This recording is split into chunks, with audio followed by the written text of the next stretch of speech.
That's good. It's another dry, sunny day.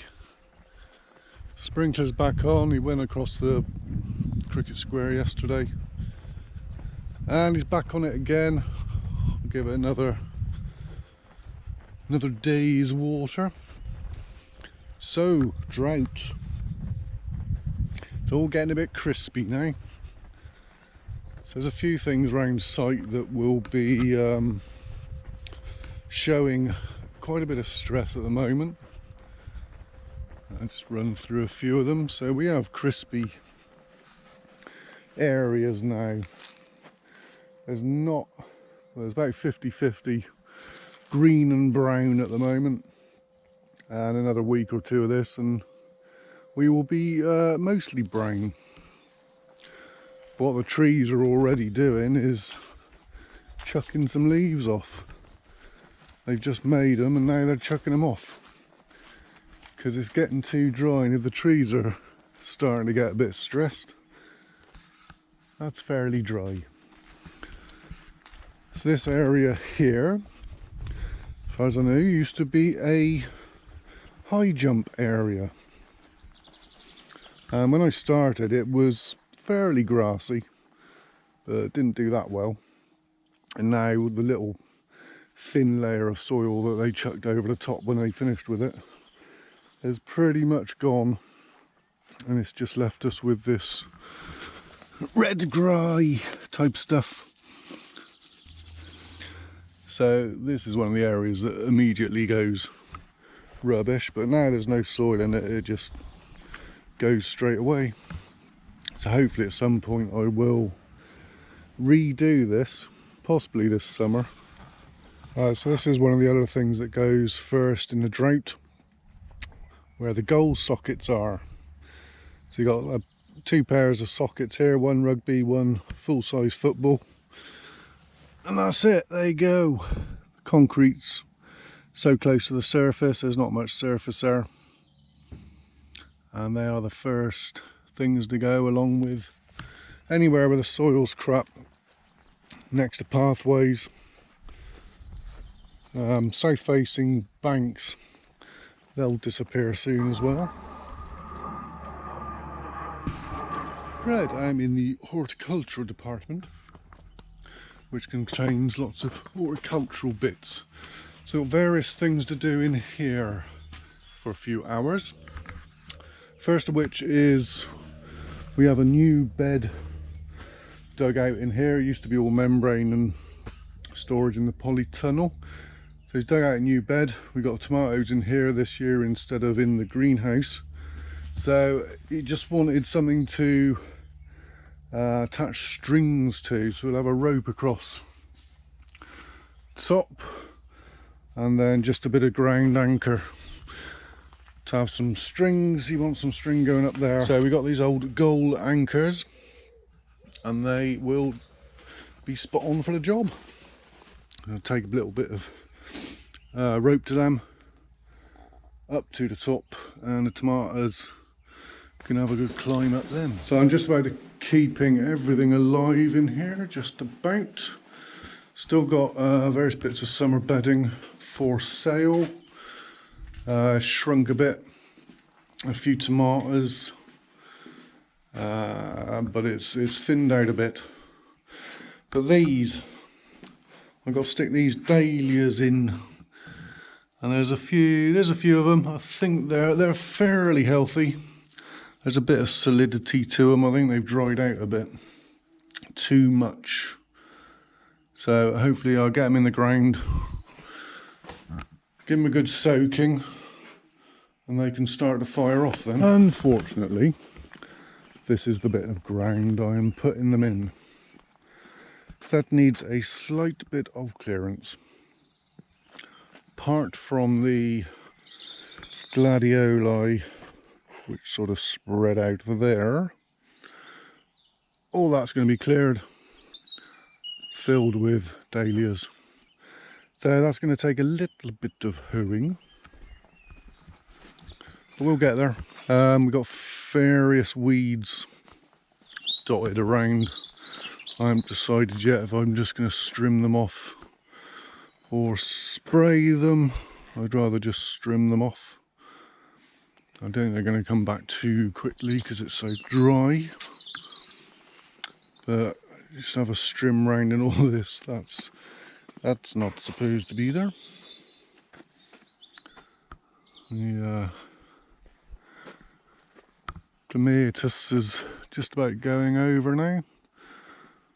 These all spread out.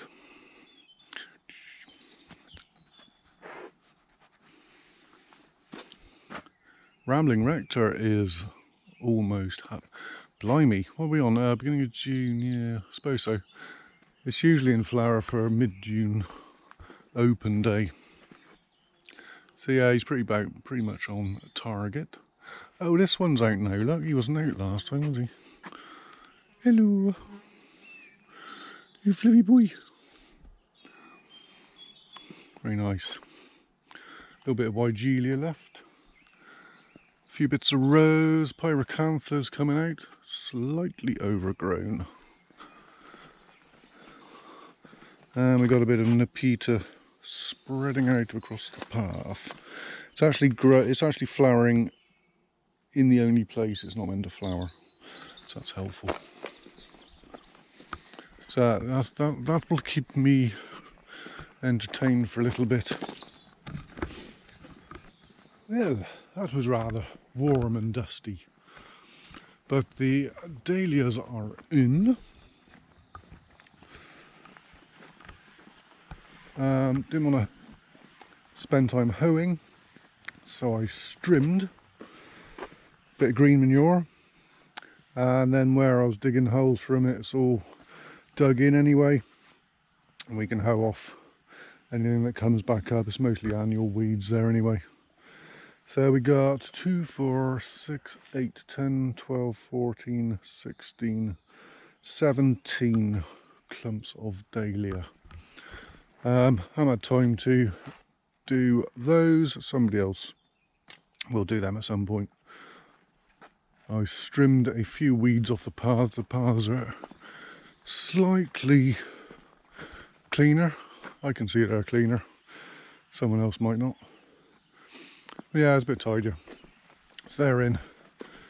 I've got a face and a mouthful of dust from blowing, and it's a bit tidier in here. I will clean that at some point. Seeing it's just the pigeons that drink it. So that's all good. I just got to clean up in the greenhouse where the dahlias were. A load of soil, dry soil come off them. Apart from that, that will be it. So there's a bit more drought stuff. So these two pitches here, these were levelled out when some building work was done. I think a sports hall, I think. And they lost some of their natural soil abilities to be good soil, like the rest of the fields. So in the middle of March, this one was absolutely soaking wet. This top pitch drained down this slope and went sort of across the pitch here. This is just a quagmire, and it just, within a couple of weeks, it was concrete. So this is pretty much the first bit that will go in a drought. It's basically made of subsoil, I would imagine. There's not much goodness in it at all, and as much as we try, it just reverts to being a bit of a scraggy little piece, and as soon as it dries out, off it goes to brown. Just this corner of the pitch here. So you got two goal sockets, same the other end, so they're going. You can just see the goal line going up across there. Now, because they're socketed, the lines get painted in exactly the same place every year, and there is something in the line paint, I recall, that makes the grass a bit stronger. I've got a thought that it was something calcium in it, but I'm not sure. I need to look it up again. So it looks quite nice in the evening sunshine. It looks a bit of green. This is one of the wet patches that was just soaking all winter, and it's also staying the greenest. Swings and roundabouts. So this bank here, normally it gets mown like the rest of it, so this is the first year that I've rewilded it. So we got a nice selection of grasses, but this has not been mown at all this year, and this is, you know, this is the height of grass that we get without mowing it, and it's not dissimilar to what is on this pitch. Top pitch is a bit better. It's almost green still, almost, but again it's very hard, very concretey,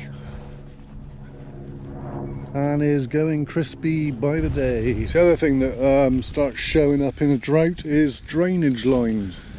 But yeah, they're starting to show up now. Oh boy.